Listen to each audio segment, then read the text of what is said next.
உங்கள் favourite TV ஷோக்களை இனி miss பண்ண தேவையில்லை. ZEE5 இல் முற்றிலும் இலவசமாக காணுங்கள். இங்கேயும் எப்பொழுதும்.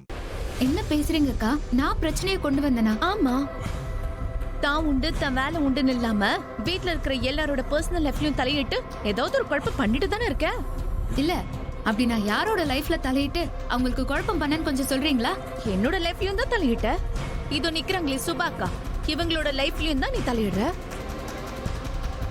இவ்ளோ ஏன் உன்னோட சொந்த அக்கா காவியா, அவளுக்கு வர முக்காவாசி பிரச்சனைக்கு காரணமே நீதான். இல்லன்னு சொல்ல முடியுமா உன்னால?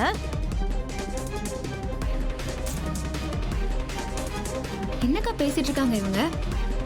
நான் ஏங்க உங்களோட லைஃப்ல எல்லாம் தலையிட்டு பிரச்சனை பண்ண போறேன்? அவங்க கிட்ட கேட்டா அவங்க என்ன சொல்லுவாங்க? பாவம், அவங்களே ஒரு வாய் இல்லாத பூச்சி. அதனால தானே நீ அவங்கள கைக்குள்ள போட்டு வச்சிருக்க.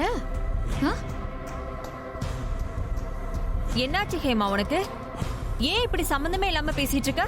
வீட்ல எவ்வளவு பெரிய பிரச்சனை நடந்துட்டு இருக்கு. நீ என்னடானா தேவையே இல்லாம புதுசா ஒரு பிரச்சனையை கிளப்பிட்டு இருக்க. போ, போய் வேற ஏதாவது வேலை இருந்தா பாரு போ. அடேங்கப்பா, பாகுபலி கட்டப்பா கூட தேவலாம் போல. நீங்க காட்டுற விசுவாசம் ரொம்ப அநியாயமா இருக்கு சுபாக்கா.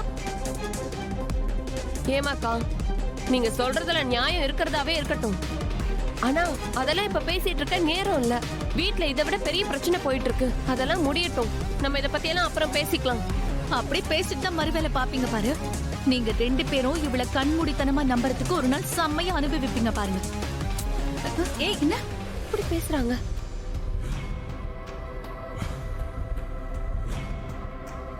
என்ன ஏமாக்கா இப்படி பேசிட்டு போறாங்க? இப்ப போய் அவர் சொன்னதை இந்திரா கிட்ட சொன்னா இன்னும் கஷ்டப்படுவா. வேண்டாம், இப்போதைக்கு அதை பத்தி பேசவே வேண்டாம்.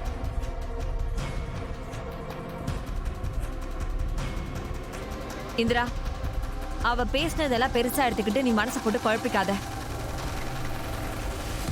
நீ எல்லார் மேலே இருக்கிற பாசத்தினாலையும் அக்கறையால தான் இதெல்லாம் பண்ணிட்டு இருக்கேன்னு ஒரு நாள் அவ கண்டிப்பா புரிஞ்சுப்பா. இந்தா குடி, நீ போய் ஃப்ரெஷ் அப் ஆகு. எதுவா இருந்தாலும் அப்புறமா பேசிக்கலாம். இந்திரா போ போ இந்திரா. கலெக்டரம்மா, ஒரு நிமிஷம் இருங்க. உங்க கூட்டாளிங்க எல்லா விஷயத்தையும் சொல்லிட்டாங்க போல. என்னடி முறைக்கிற? என் அக்காவோட 2 கோடி பணத்தை பிளான் பண்ணி ஆட்டைய போட்டுட்டு என்னைய முறைக்கிறியா நீ? என்ன உளறிட்டு இருக்கீங்க?